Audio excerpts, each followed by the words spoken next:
Assalamualaikum warahmatullahi wabarakatuh. Kali ini saya akan menjelaskan tentang materi teorema Pythagoras.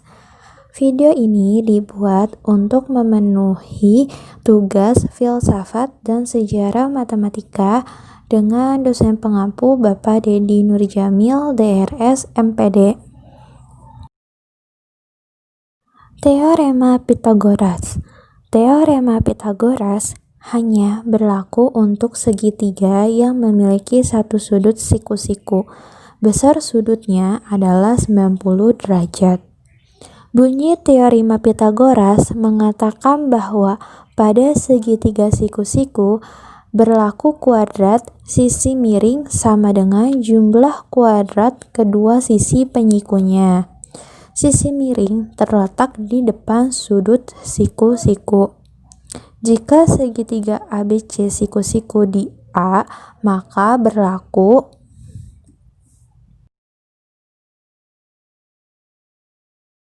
rumus yang berlaku pada teorema Pythagoras. B kuadrat sama dengan A kuadrat dikurang C kuadrat. C kuadrat sama dengan A kuadrat dikurang B kuadrat. C kuadrat sama dengan A kuadrat ditambah B kuadrat. Karakteristik suatu segitiga.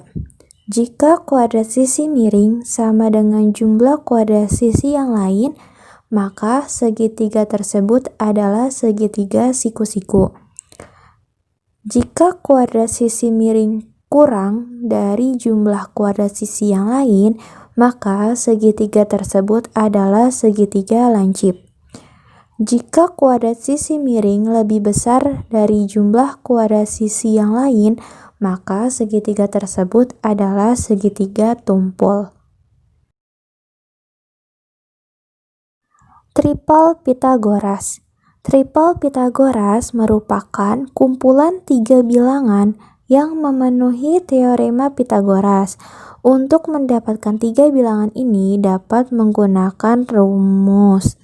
Contohnya adalah kumpulan 3 bilangan 3, 4, dan 5. 3 bilangan tersebut memenuhi teorema Pythagoras. Yang memenuhi teorema Pythagoras, 3 kuadrat ditambah 4 kuadrat sama dengan 5 kuadrat. 9 ditambah 16 sama dengan 25. Cara menentukan bilangan triple Pythagoras.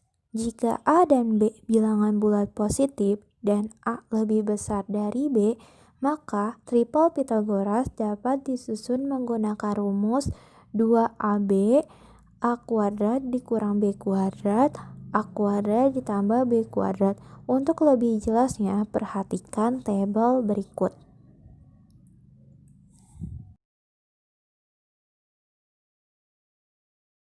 Contoh soal yang pertama. Sebuah tiang tingginya 12 meter berdiri tegak di atas tanah datar. Dari ujung atas tiang ditarik seutas tali ke sebuah patok pada tanah. Jika panjang tali 15 meter, maka jarak patok dengan pangkal tiang bagian bawah adalah. Kita dapat menggambarkannya seperti ini. Panjang tiangnya 12 meter dan panjang talinya 15 meter. Maka kita mencari jaraknya. Jaraknya ini kita bisa mencari dengan rumus JP sama dengan akar dari 15 kuadrat dikurang 12 kuadrat. 15 kuadratnya ini merupakan sisi miringnya dan 12 kuadratnya ini merupakan sisi yang lainnya. Maka JP sama dengan akar dari 225 dikurang 144. Jarak patoknya sama dengan akar 81. Akar dari 81 ini sama dengan 9 meter.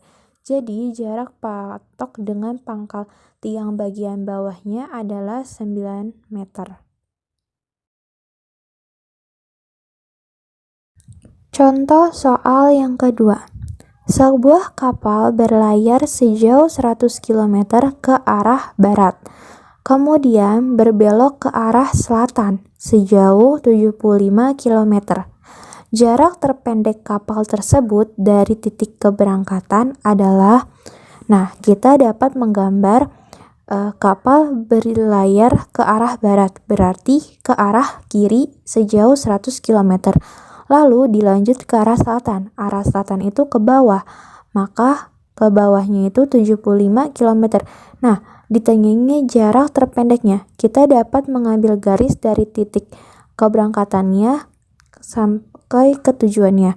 Maka kita menghasilkan segitiga siku-siku, di mana segitiga siku-siku ini bisa menggunakan rumus teorema Pythagoras.